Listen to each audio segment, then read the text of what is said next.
Estamos en el seguimiento de lo que desde ayer pues ocupa nuestra atención con el tema de el Chapo Guzmán en Guatemala.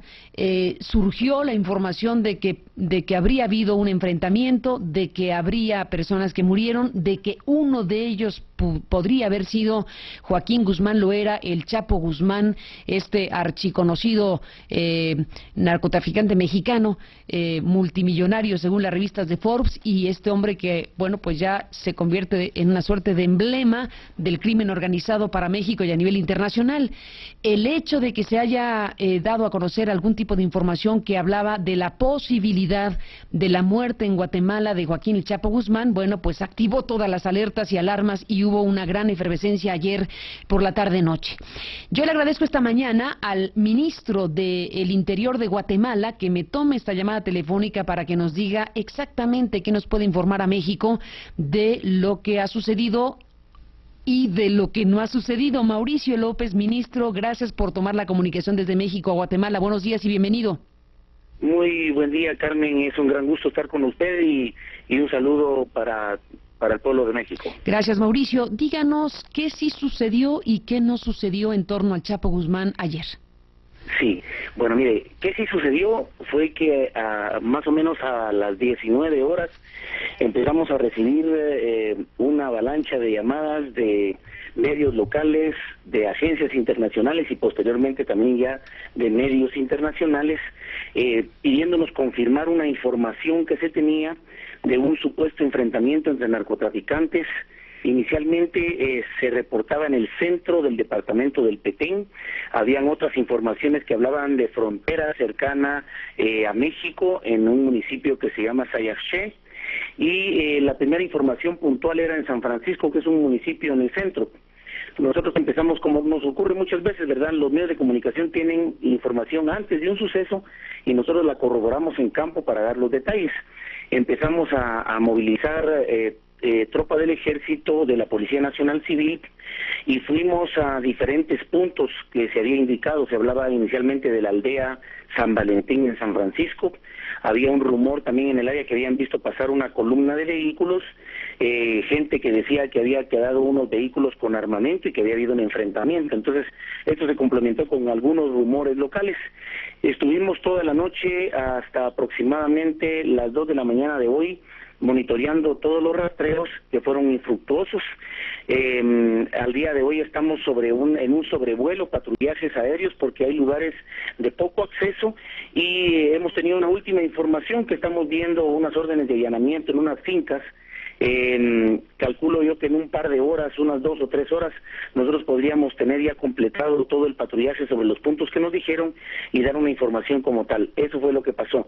Lo que no pasó es que hayamos encontrado o que haya una escena de crimen, que hayamos encontrado algún hallazgo o evidencia, y por supuesto entonces no podemos tampoco lucubrar sobre esta información que surgió y que el único referente que encontramos era un Wikileaks que decía que posiblemente el Chapo Guzmán se encontrara en Guatemala y que había habido un enfrentamiento entre narcotraficantes.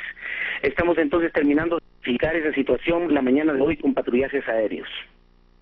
Cita usted, Mauricio López Bonilla, ministro del Interior de Guatemala, Wikileaks, porque, bueno, surgió información efectivamente que reveló Wikileaks, si yo no me equivoco, de la agencia especializada Stanford, que habla de que tenían conocimiento estos especialistas de esta institución, de este organismo, de que había indicios de que el Chapo pues deambulaba por la zona de Guatemala, por el Petén en particular. ¿Esa información divulgada de esa manera tiene algún tipo de sustento desde la óptica gubernamental? ¿Ustedes como autoridad en Guatemala tienen algún indicio, algún reporte, alguna sospecha incluso de que el Chapo Guzmán esté en Guatemala o tenga Guatemala como zona de operación y de permanencia? Nosotros nos mantenemos en permanente comunicación con las agencias mexicanas, con información transfronteriza, y ese ha sido uno de los temas que hemos estado tratando permanentemente en ese intercambio de información.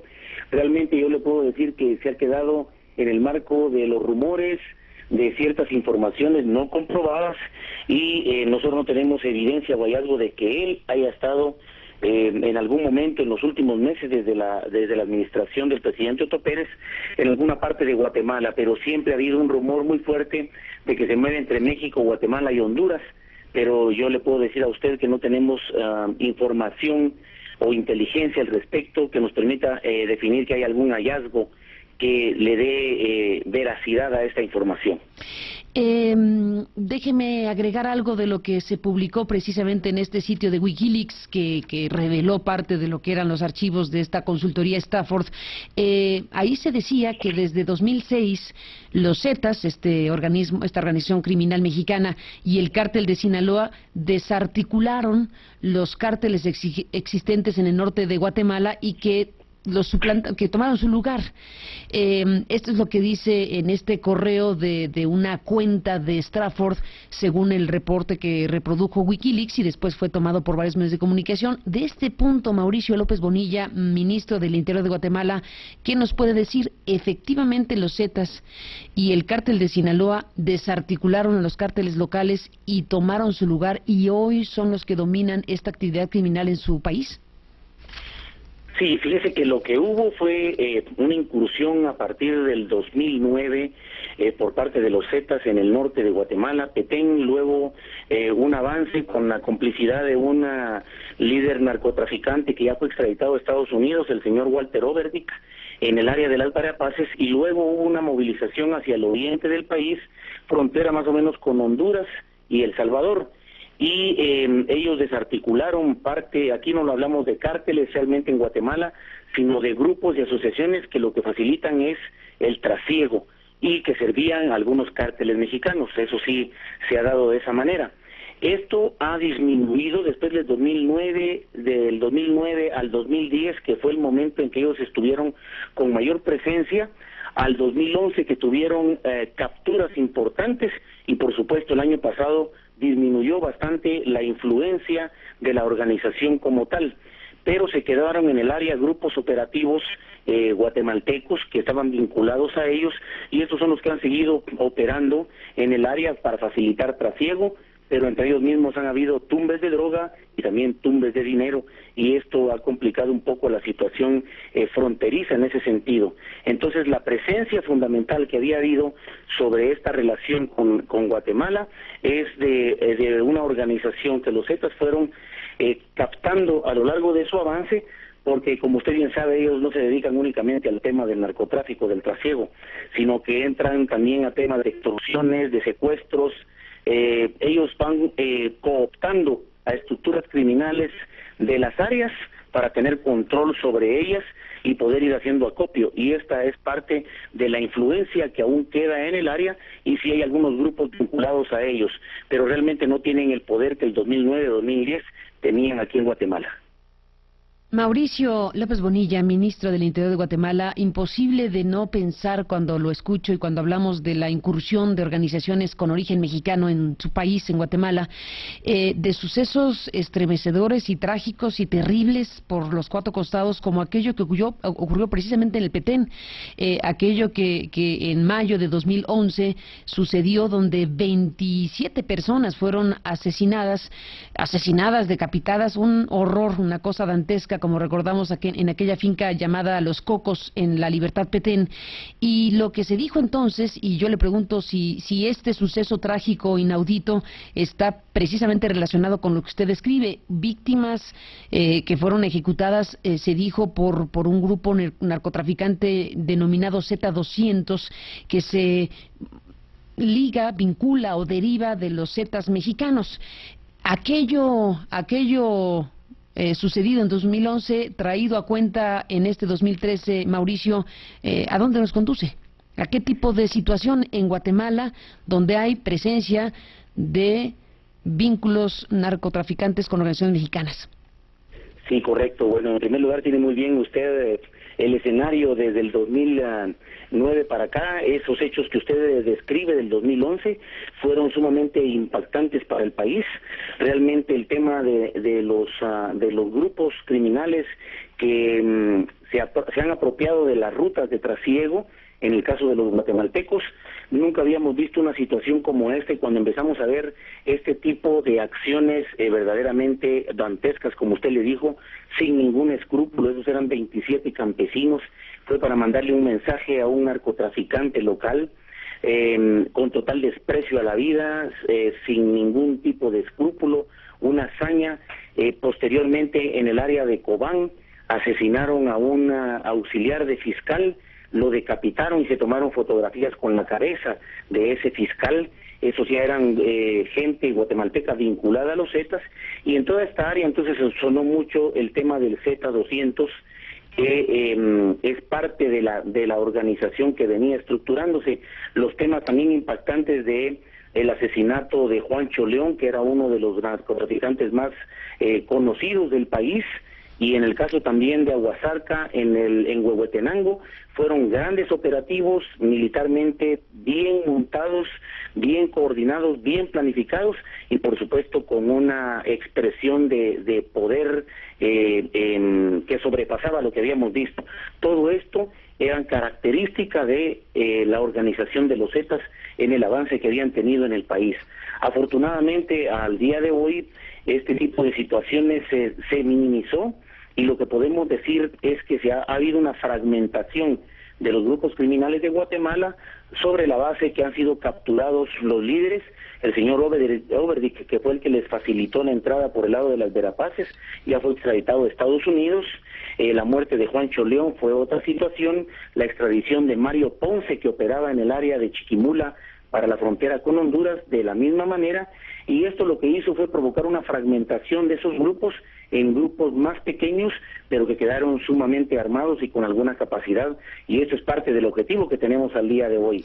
Pero en todas las capacidades que habían mostrado en su incursión desde el 2009, 2010 y el 2011, hay muchos líderes ya presos. Le puedo decir a usted que vínculos, gente vinculada a los Zetas, forman ya un grupo bastante fuerte que guardan prisión en las cárceles, y de ellos el más famoso pues es el conocido, del que se le ha apodado como el Cachetes, que en el caso de México ya lo habían pedido. Acá ha sido condenado a con una prisión larga, y la organización de Zetas ya guardan prisión muchas de las gentes que participaron en estos eventos del Petén y del asesinato del fiscal. Así que se ha disminuido, pero ha habido una atomización de estos grupos y siempre sigue habiendo una presencia, no como en ese entonces, pero sí con un poder relativo.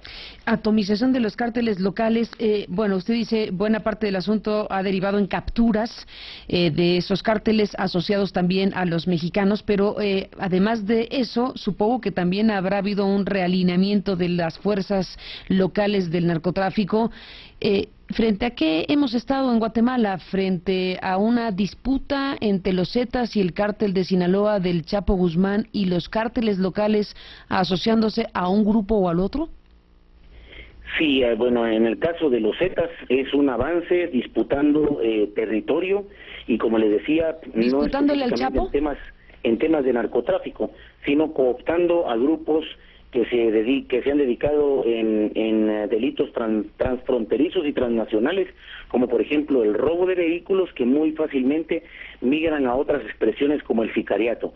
La expresión de los Zetas en Guatemala lo que trajo fue situaciones en las cuales se llevaron a cabo acciones vinculadas a sicariato, a eliminación de las estructuras dirigenciales de grupos que tenían el control de ciertos territorios en las rutas de trasiego, y apoderarse lo más que se pudiera de esa influencia en territorio. Estuvieron presentes en aproximadamente 6-7 departamentos desde el norte hacia el oriente del país, y esa atomización lo que ha impedido es la consolidación de toda una organización con la capacidad de la que estamos hablando. Mucho de este financiamiento para el sostenimiento de la estructura venía de México, y le quiero contar también que se hacía reclutamiento local de guatemaltecos y los llevaban a México para ser entrenados, para participar en algunas operaciones en México y luego regresarlos con esa capacidad operativa a Guatemala. ¿Tiene noticia, Mauricio, de en qué tipo de eventos relacionados con el crimen en México participaron guatemaltecos entonces?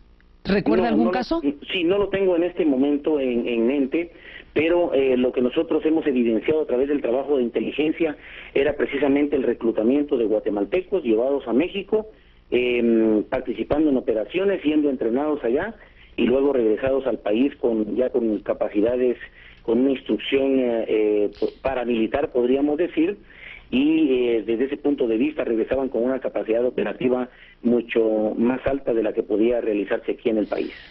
Un suceso como el que hoy recordamos en Petén, este suceso estrujante de los 27 jornaleros que fueron asesinados para mandar esta señal a un narcotraficante local, como usted dice, por parte de los Zetas, una cosa inaudita.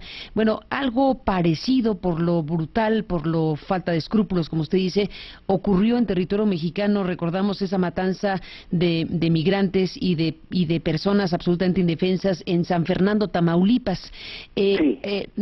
Recuerda el caso y llama la atención cierto tipo de similitud por lo masivo del hecho, por la condición vulnerable de las víctimas y porque ahí había una condición de migrantes de los que perdieron la vida. Entonces le pregunto si un suceso como ese puede conducirnos aparte de lo que nos está usted explicando.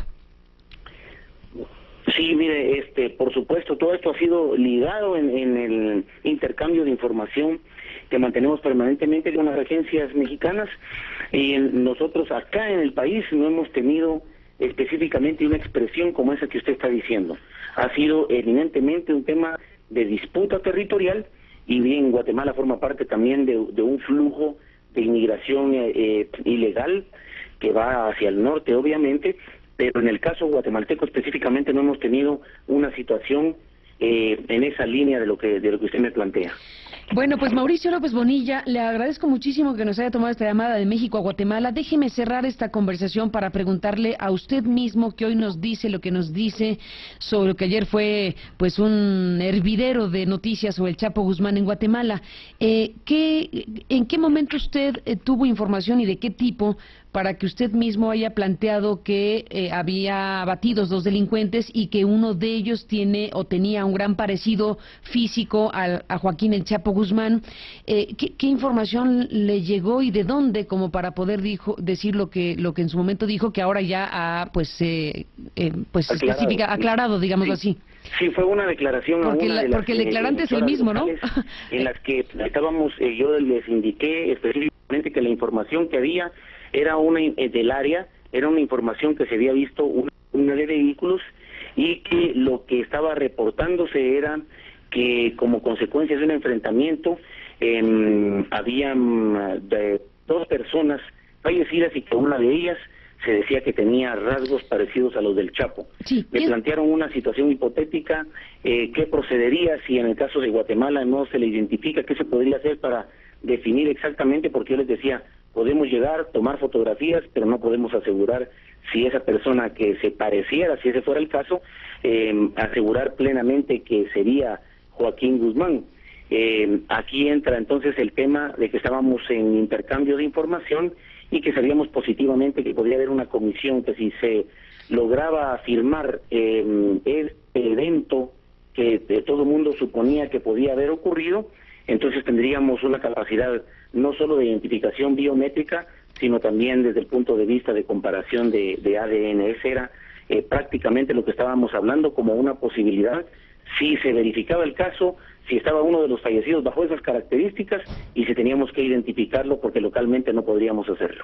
Bueno, ya ha hecho usted la aclaración del punto. Mi curiosidad y mi pregunta es, ¿quién le dijo al ministro del Interior, o sea usted, esa información que lo hizo plantear que podría tratarse del Chapo? O sea, ¿son fuentes militares locales? ¿Fue un testimonio de alguien? ¿De dónde obtuvieron ese dato? La primera parte fue cuando empezaron a entrar todos los requerimientos de verificación de un evento que supuestamente había ocurrido en el Petén, y eso fue a través de los medios de comunicación. Por eso le indicaba que en muchas ocasiones nos hablan de un evento y nosotros aún no tenemos el conocimiento pleno, y entonces vamos al lugar y verificamos, ¿verdad? Aquí entró el informe que me decía por parte de los medios de comunicación locales.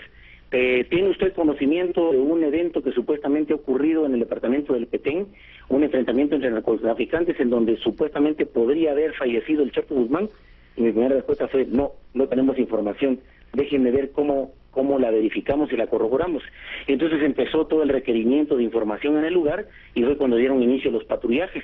y estos patrullajes nos indicaron en algún momento que había un rumor en el área, que habían visto pasar una columna de vehículos, que se sabía que había la posibilidad de que hubiera habido un enfrentamiento y que hubiera armas y fallecidos en el lugar. Y ahí entonces había una segunda línea de información que planteaba la posibilidad de que pudiera ser Joaquín Guzmán uno de los fallecidos. Pero esta mañana usted nos dice entonces que tal cosa no sucedió. No podemos decirlo. Hasta el momento le decía que oficialmente al filo del mediodía podríamos decir, con los allanamientos que todavía tenemos pendientes en algunas fincas, un poco accesibles en el área, y con el patrullaje aéreo, cuál puede ser el resultado afirmativo o negativo de toda esta situación que se ha dado desde ayer tarde-noche. Eso es muy importante. Entonces, Mauricio López Bonilla, en este momento lo que se puede decir es que ni sí ni no. Ni se afirma ni se niega, se está en la investigación de campo directamente para saber si efectivamente ocurrió tal enfrentamiento, si efectivamente está el lugar identificado con un enfrentamiento y si de ese enfrentamiento ocurrió tal o cual cosa. En este momento no se puede afirmar prácticamente nada, pero tampoco se puede negar, sí. Ni se afirma ni se niega, como dicen los abogados. Sí, así es, como una frase que se le atribuye al político mexicano, ni una cosa ni la otra, sino todo lo contrario, ¿verdad? Así está la cosa en Guatemala ahorita. Una incertidumbre de un manejo de información que ha sido increíblemente anárquico, apabullante, y que ha creado una gran confusión. Pero bueno, estamos a unas horas de poder afirmar o negar que ha ocurrido ese hecho. Ahí nos quedamos, Mauricio. Ni se afirma ni se niega. Esperaremos las horas que transcurran para que la autoridad guatemalteca pueda decir con claridad qué tipo de cosas ocurrieron, si ocurrieron en esa zona que está lejana, ¿verdad? Que está difícil de llegar por el Petén. Así es, correcto. Está más o menos a unos 550 kilómetros de la capital guatemalteca, en el norte. Pues no perdamos la comunicación, Mauricio López Bonilla, si me lo permite, para seguir informando en la República Mexicana de lo que pasa en Guatemala. Con mucho gusto, estoy a la orden. Gracias, ministro, y hasta la próxima. Gracias, Carmen. Buenos días al ministro del Interior guatemalteco.